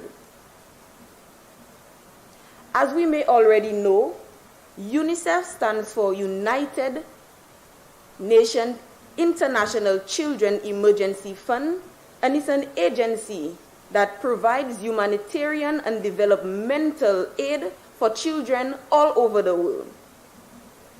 Mr. Speaker, a country's foreign affairs and international ties rest on a country's appeal. Hence, I pose the question. If our youth, who are the future of tomorrow, are in a state of distress, where do we stand in regards to our foreign industry or on a country as a whole? Mr. Speaker, children who find themselves in conflict with the law oftentimes become adults in conflict with the law. A high crime rate has a negative impact on us locally and internationally. This leads to a depletion in our foreign economy. International and foreign relationships get broken when there is a high rate in regards to criminal activity, as the appeal for safety, monetary, physical, and financial investments are not certain, therefore causing external entities to reconsider their affiliations with us. Passing this Child Justice Bill provides more international opportunities for us as it assists with the reduction in crime rate and attract foreign investors, promoting sustainable development, bettering our current and future generation. Mr. Speaker, the Child Justice Bill is a piece of legislation that could assist in the curbing of, again, the quick rise in criminal rate in our country. In addition to legislations, the necessary resources need to be put in place. As much as I am in support of this bill, Mr. Speaker, I have a few recommendations that it pertains to diversion. The rights of a child include health, education, family life, play, recreation, an adequate standard of living, and protecting them from abuse and harm. In ensuring that those are met, it needs to be done at a particular standard and not just the bare minimum. Take, for instance, shelter. Mr. Speaker, shelter is not just 4 sheets of plywood, a stick, and a roof, but shelter is a physical structure that provides safety from interior, exterior danger, whether natural or unnatural. Mr. Speaker, I visited the Boys Training Center some time ago, and I'm not saying that the physical structure is inhabitable, but we can do better for our boys. So what I recommend firstly is that a team of experts visit the site and see how it can be improved to meet child rehabilitation specifications. Which brings me to my second point. There are 3 primary groups of boys kept at the Boys Training Center. 1, boys who have been abused and neglected. 2, boys with behavioral issues. And 3, boys in conflict with the law. Instead of having all those boys of various circumstances mixed up, I personally believe a more strategic approach is to create blocks or sections for each respective group. Now, some may beg to differ with this recommendation, but think of it from this perspective. If an 11-year-old from Group 1, which is boys from abused or neglected homes, is placed into constant interaction with a boy from Group 3, which is a boy in conflict with the law, what can happen is that the child from Group 1 can be negatively impacted, moving from a child as a victim to a child in conflict with the law. Mr. Speaker, this creates a domino effect. Creating 3 different blocks for the 3 primary boys at the Boys Training Center will allow for the necessary rehabilitation and other relevant procedures for the betterment of the boys specific to their circumstantial needs. Mr. Speaker, I now take you to my tranquil and talent-rich constituency, Miku South, which has produced many well-respected persons locally and internationally. There is a stigma attached in my constituency, and I'm certain that it plagues our country as well as the world, that the system isn't our friend or does not have our best interest at heart. Member, you have 5 minutes in which to conclude your presentation. Thank you, Mr. Speaker. Through you, Mr. Speaker, I want to encourage the members of my constituency and the country to support this child justice bill, as its main purpose is not to punish a child, but is to provide a judicial process applicable to a child in conflict with the law while protecting their rights. It takes a community to raise a child, Mr. Speaker. Tackling the issue from the root may result in children not growing up to be adults in conflict with the law, but outstanding citizens in society, positively impacting the future of our country, especially in terms of foreign affairs, investment, and international trade. I thank you.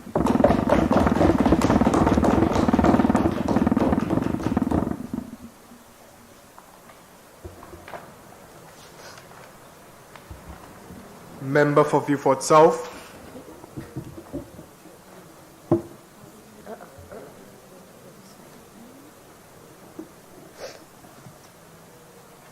Thank you, Mr. Speaker. Mr. Speaker, honorable government members, honorable members of the opposition, individuals present in the House today, my beloved residents of Vieux South, St. Lucians viewing via live stream. Good morning. Bienvenue tout le monde. I am Chrisanne Mooney, and it is my pleasure to add my voice to today's debate on the Child Justice Bill.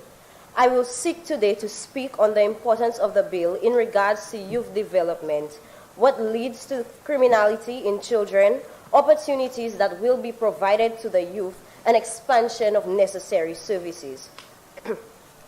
Firstly, I would like to point out the importance of the bill in regards to youth development.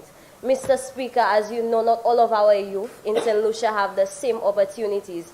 Not all of them have supportive parents, or some of them come from families where they're in poverty or areas where crime is prevalent. So, as you know, people are a product of the environment. So we must ensure that when our youth falter due to the circumstances that they've been put under, we must ensure that they're reformed into productive members of society rather than punished. Because if we just punish them and not integrate them into society, we as a society, Mr. Speaker, will never get to reap the benefits of the potential they have. To add to that, Mr. Speaker, I would like to make reference to a video that went viral on Facebook not too long ago, taken in my constituency, in which a young boy about 6 years old was hog-tied, beaten, placed in a sack, and threatened by a group of teenagers and adults from that community. I have a little brother, and it was truly disheartening to watch that video and actually hearing the little boy apologizing and begging. I could not imagine something like that ever happening to my little brother, Mr. Speaker. The actions in this video, Mr. Speaker, were classified as torture by Felicia Dujon, a local human rights activist. This video, this instance, we only know about it because it was recorded and posted and it went viral, but we do not know how many incidents like this go unnoticed, Mr. Speaker. How many things like this happen to children that traumatize them, that may lead them to a life of crime. I would also like to add that we must be aware of how we raise our boys and girls differently. Oftentimes, we treat our young men as though they have no feelings or they're always expected to be tough. Like when we say to them, be a man. Mr. Speaker, that kind of treatment does not allow our young men to develop a full range of emotions or teach them how to deal with those emotions.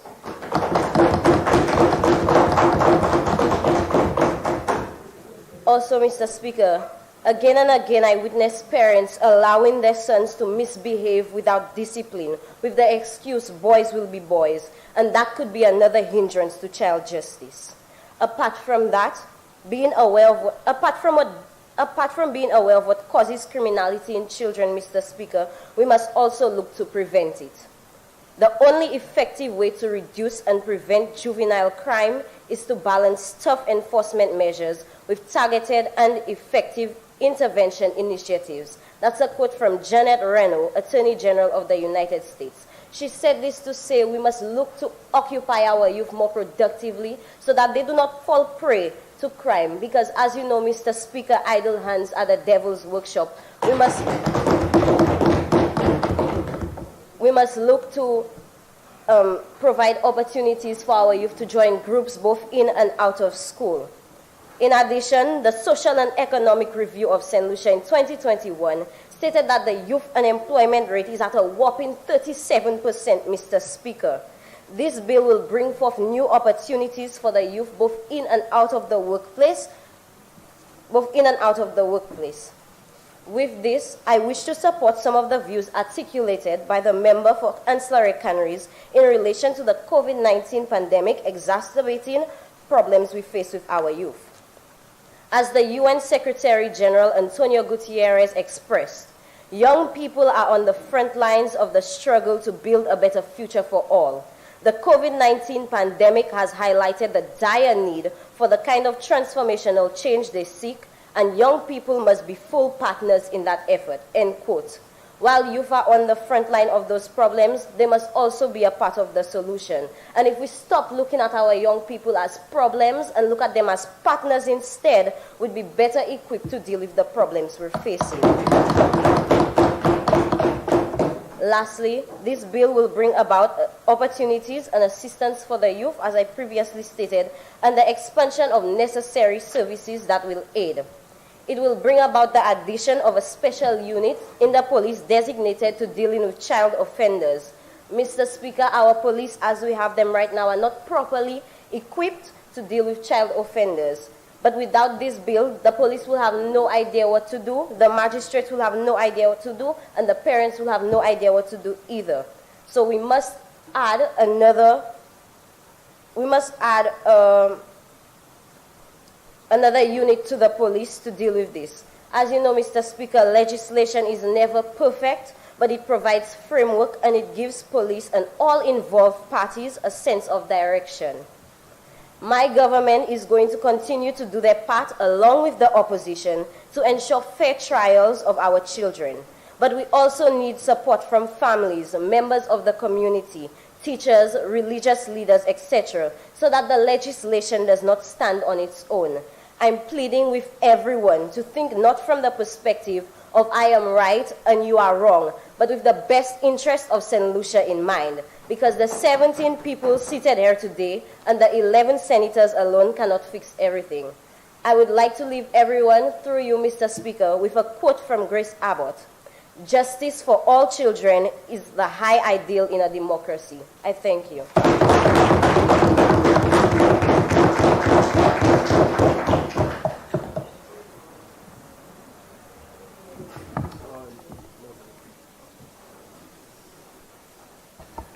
I think it is important to note as well, and to those viewing, that Honorable Member for Viewfort South is our Deputy Speaker.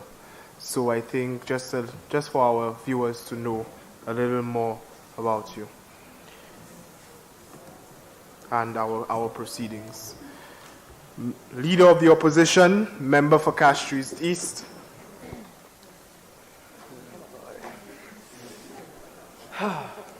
Long awaited. Thank you, Mr. Speaker. And contrary to what my member to the opposite ends had to say earlier about my, fat, I am very much shivering in here today. Furthermore, I must commend the Minister for Justice. I mean, it seems as if he's a psychic to say that I am taking this as if it's Pamela Street vibes.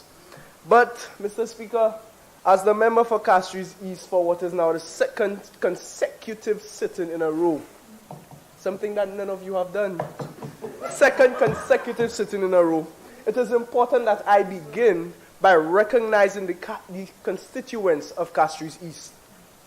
Through you, Mr. Speaker, I thank them, as it is indeed an honor to be seated here in this honorable house, debating on their behalf.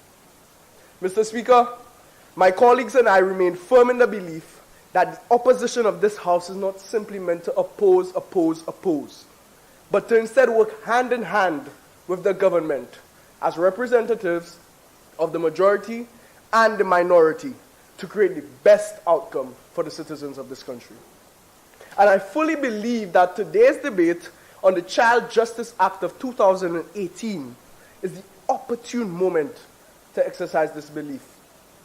Furthermore, I would like to applaud the members opposite who, through this act, have made attempts to ensure the safety and development of our children.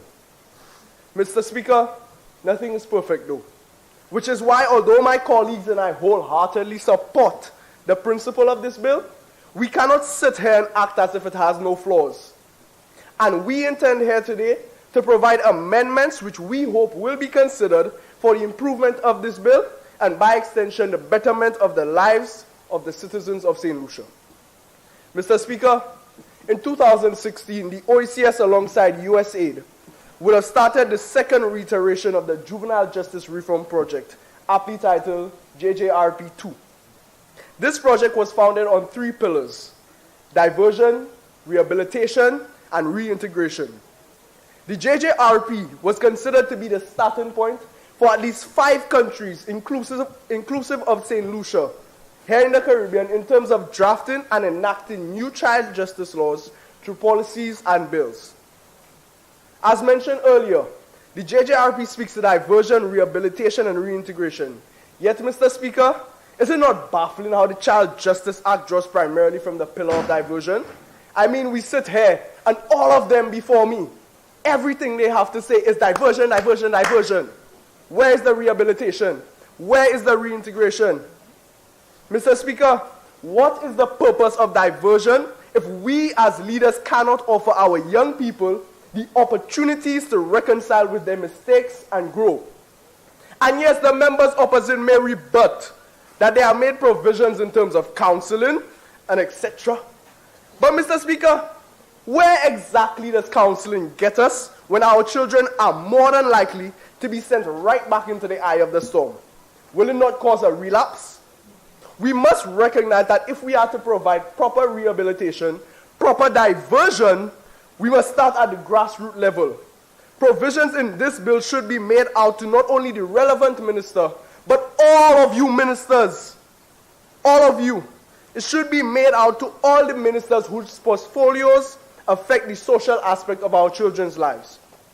We must see ministers take initiatives and be compelled by this bill to take initiative to provide our young people with proper recreational, educational, and basic infrastructure in order to provide long-term solutions as young people return home after the diversion.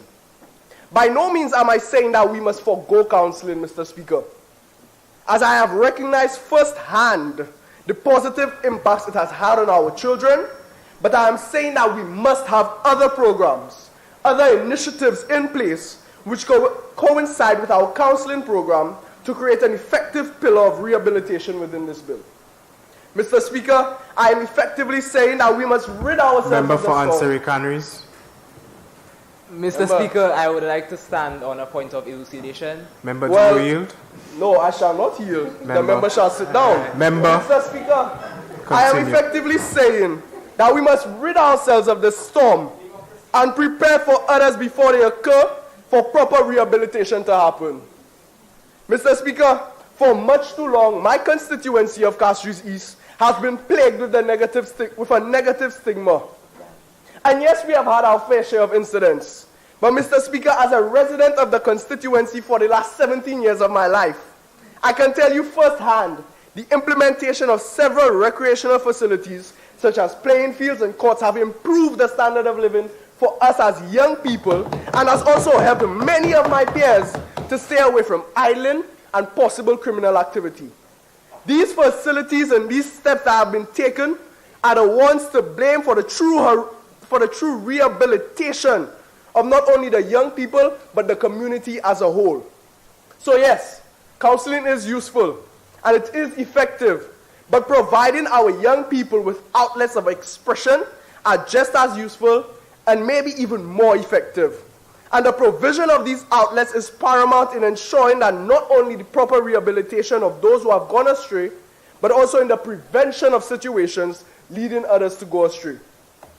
In 2021, Mr. Speaker, USAID, co-partner to the Juvenile Justice Reform Project, conducted an evaluation of the JJRP's implementation into St. Lucia through the Child Justice Act of 2018.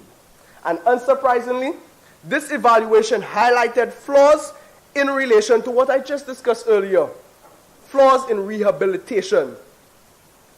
Mr. Speaker, this evaluation found that St. Lucia has made little to no progress. Mr. Speaker, this evaluation plan found that St. Lucia has made little to no progress in terms of plans for juveniles who have committed serious offenses and our young women in particular. Mr. Speaker, it is indeed difficult to satisfy the rehabilitative needs of our young offenders.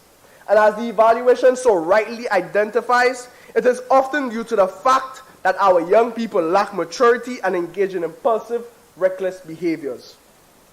But that cannot be our excuse as to why we, as leaders, have not taken the steps to ensure proper rehabilitative measures I mean, the existence of rehabilitative measures already lackluster. So why is it that our implementation should follow suit? Mr. Speaker, one of my colleagues, the member for Soufrière, once said that no child is born inherently evil, and I support that statement. With an identified run-of-the-mill implementation, do we not at least owe it, if not to our serious offenders, but to the very least our women, our young girls, a second chance, a chance which can and will allow them to reconcile these mistakes? All in all, Mr. Speaker, Member for Vieux-Fort North. Mr. Speaker, on a point of order, Mr. Speaker. Member, please have your seat. What is your point of order? Mr. Speaker, the member for Castries East is misleading the House. He is insinuating that this government is only speaking about diversion when that is inaccurate. The member for Dennery South spoke about the families and the health implications. Member, proceed. Member for Vieux-Fort North, through you, Mr. Speaker.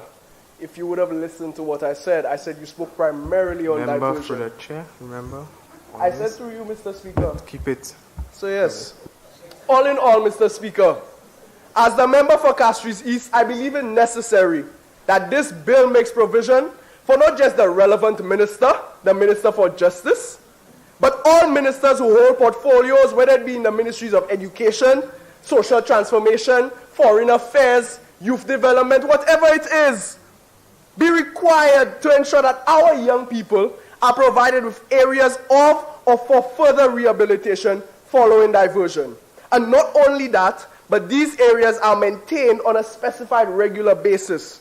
Alongside that, we all know that the bill is wonderful in theory, but in practice, as identified by the evaluation, has failed. We must create a mandate for our rehabilitative facilities to develop rehabilitative plans on a yearly basis. If not our facilities, this bill must make provisions for proper plans to be developed by the relevant authorities and ensure that they are implemented effectively and continuously within our communities. Mr. Speaker, Part 3 of the Child Justice Act of 2018 is one which deals directly with the methods of securing attendance of a child at initial inquiry. I applaud the government in ensuring that proper methods, proper means were legislated in relation to the child. Yet, Mr. Speaker, I find it odd how in that legislation there are no provisions being made in relation to the training of officers, legal personnel, and other relevant people involved. I draw reference to the Domestic Violence Act of 2022, a landmark bill which in its passing made provisions for the proper training of criminal justice and health authorities on the proper management of domestic violence cases. Now, yes, the bill may outline the procedure for how things are to go, but it doesn't train these people to enact these procedures properly. Mr. Speaker, again, I look to my constituency and I recount the stories of profiling, abuse of power, and misconduct, something which my member for Castries Central stated that his constituents share in common with mine. And I ask myself, is the training of our officers sufficient when it comes to young people? Do we simply treat everyone the same? Do we simply treat everyone the same and call it equality, fairness, justice, and all the other fancy terms that the government wants you to think it is? Or do we practice equity? Member for Vieux-Fort North. Mr. Speaker, again on a point of order. Member. Again, Mr. Speaker, on a point of order. The member is misleading the House. The member for Vieux-Fort South said, and I quote, "It will also bring the addition of a special unit of police designated to dealing with child offenders." Mr. Speaker, our police, as we have them right now, are not properly trained to deal with child offenders. Without this bill, how do the police know? So, Mr. Speaker, the member for Vieux-Fort South clearly indicated that the police are not trained, and we will work on that. So he's misleading the House, Mr. Speaker. What needs to retract that statement. What did the member say that you would like to be amended or withdrawn? He needs to either amend that statement. What is the statement? He is stating that we never mentioned the training for the police officers. We highlighted that.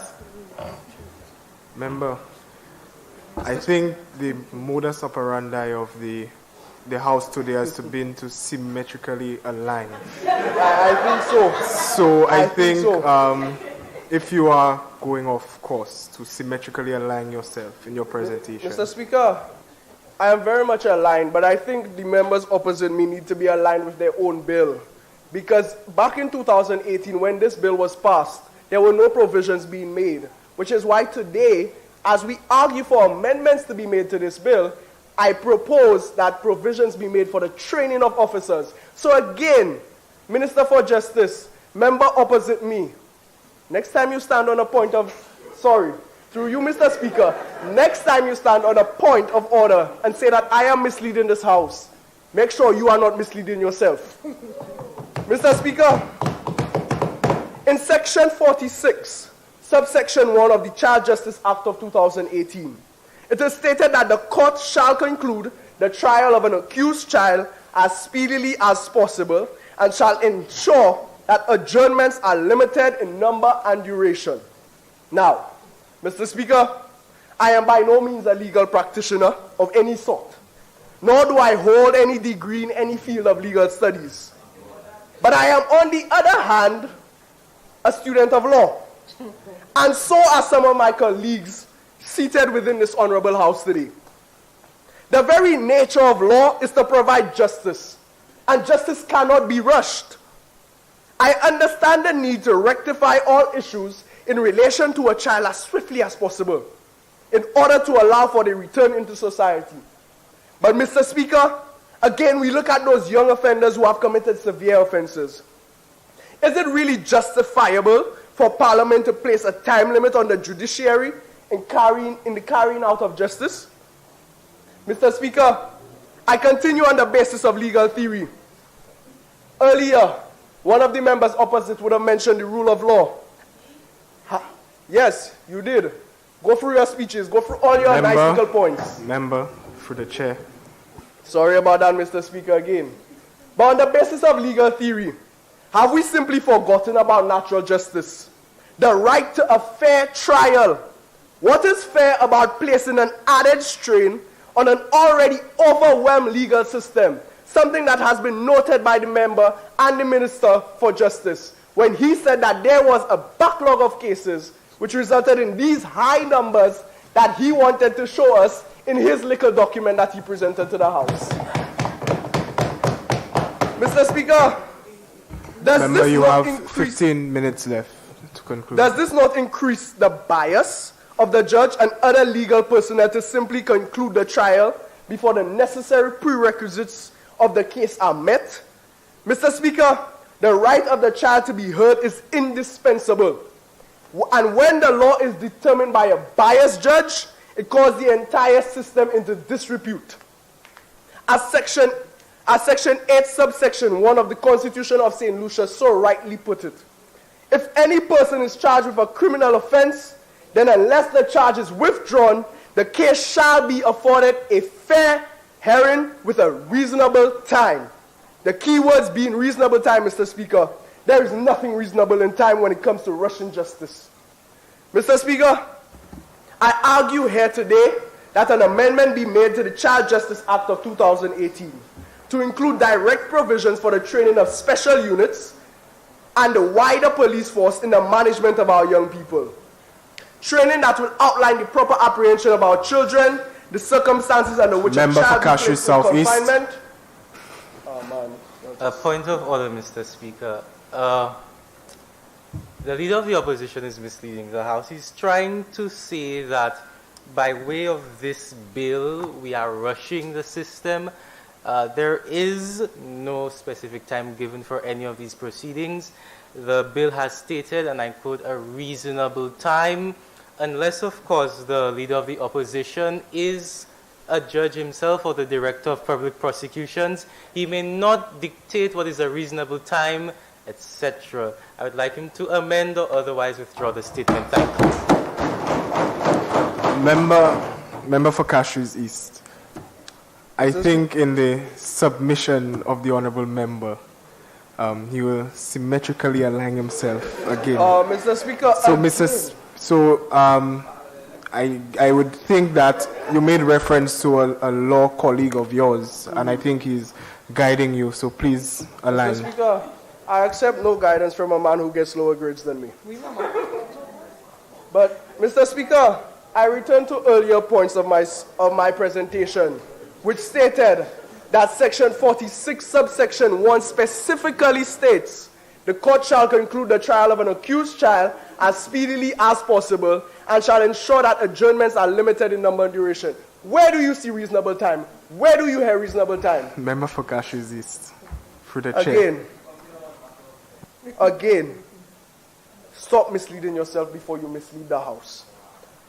Mr. Speaker, I continue that I argue that amendments be made for the training of police officers and other special units, training that will outline the proper apprehension of our children, the circumstances under which a child be placed in confinement while in custody, the methods of processing, the circumstances of processing, and other key aspects of procedure which may be conducted in relation to the arrest or apprehension.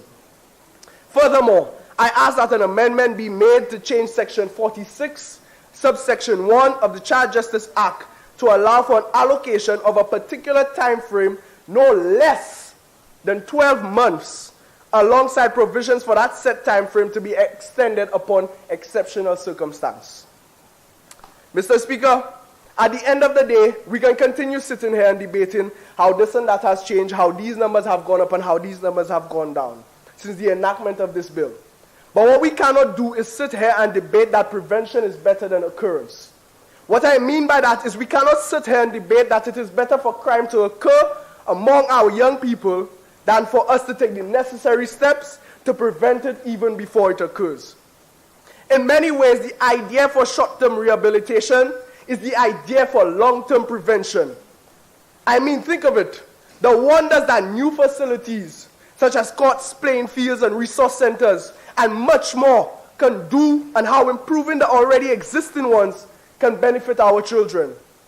Mr. Speaker, as per the Central Statistics Office of St. Lucia, in 2017, there were an estimated 177,000 people living in this country. Yet a staggering 2020 statistic showed that it is over 38.2% of our youth that are unemployed. Aside from these statistics, UNICEF released the results of a study conducted on the adolescent population here in St. Lucia in 2018 and found that 9,500 young people, 1 in 3 of them, live in poverty. Alongside that, only 36% of our students are passing the yearly CXCC examinations. Mr. Speaker, I can continue naming statistics for the rest of this sitting, but I assure you nothing will change if I do. These studies, these statistics, Mr. Speaker, are representative of our nation and how it treats our young people. Mr. Speaker, we sit here debating the Child Justice Act, stating all the cute little fancy things that have been legislated, but we must recognize that in practicality there have been no real changes.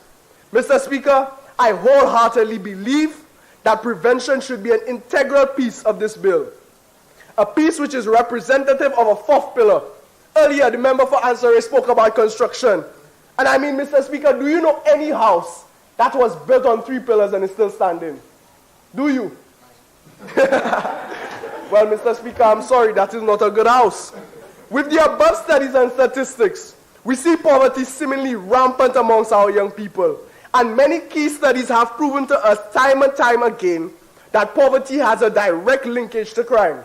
So how exactly do we rid ourselves of this issue of crime?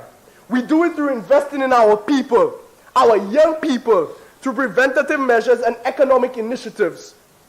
In terms of economic initiatives, Mr. Speaker, we live in an ever-changing society of young people. And we as representatives need to be able to change with and meet the demands of these young people as quickly as possible and when necessary. We must recognize that this child justice bill is not simply a bill about punishment. It is a bill about prevention. And one of the many ways for us to prevent is for us to invest. In similar fashion to my earlier recommendations, Mr. Speaker, we must make provisions within this bill that the relevant authorities and ministers be duty-bound in identifying vulnerable communities of young people and taking the necessary steps to implement and promote different initiatives and opportunities. These initiatives and opportunities should include ones in employment, recreation, and overall community development. We must push resources and continue to build on our investment in young people. At the end of the day, the economic development can only occur if we have a constant flow of workers, investors, and entrepreneurs to produce and run the economy. All this must be done alongside my earlier recommendations to ensure that we have proper rehabilitation, justice, and prevention. Madam Prime Minister, earlier you said that we will believe it when we see it. Member, through the chair. Through the chair. Madam Prime Minister, earlier you said that we will believe it when we see it. You may not recall it, but I do. I took note. And I am saddened to say that the day that I see it is a day I will no longer be alive under your government. I must admit, all in all, Mr. Speaker, that at face value, this bill is not only a landmark bill, but also one that is seemingly perfect. But we must remember that life is not a fantasy, life is not a daydream, and there is no such thing as perfect. And I believe that my colleagues and I here today have highlighted key areas of the bill which we think need to be amended to allow for the proper application of the bill here in the real world. Mr. Speaker, the JJRP was implemented with the key objective of reformation of the justice system as it pertains to young people. I hope the government takes notes of not only my recommendations, but also those put forth before me and after me. I said earlier that we have always been of the firm belief that the opposition of this House is not simply meant to oppose, but to work hand in hand as representatives of both the majority and minority of this country.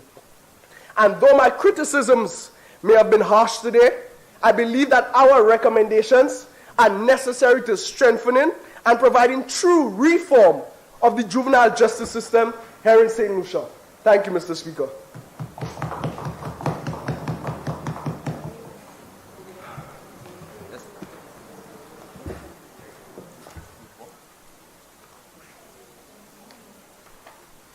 Just before we continue, members, I would like to acknowledge the presence of St. Lucia's Prime Minister, not the member for Grizzly, but the national member for Castries East, Honorable Philip J. Pierre, who is viewing our proceedings now.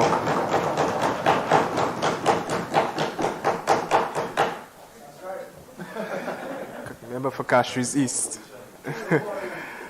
My seat's quite fitting that member. There is both the Prime Minister and Castries East in opposition. May bring you back to some days on that side. Honorable Prime Minister.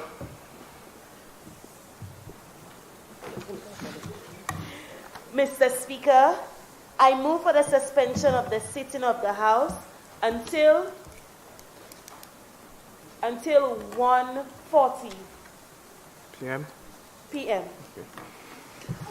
Honorable members, the question is that this sitting of the House be suspended until 1:40 p.m. I now put the question. As many who are of that opinion say aye.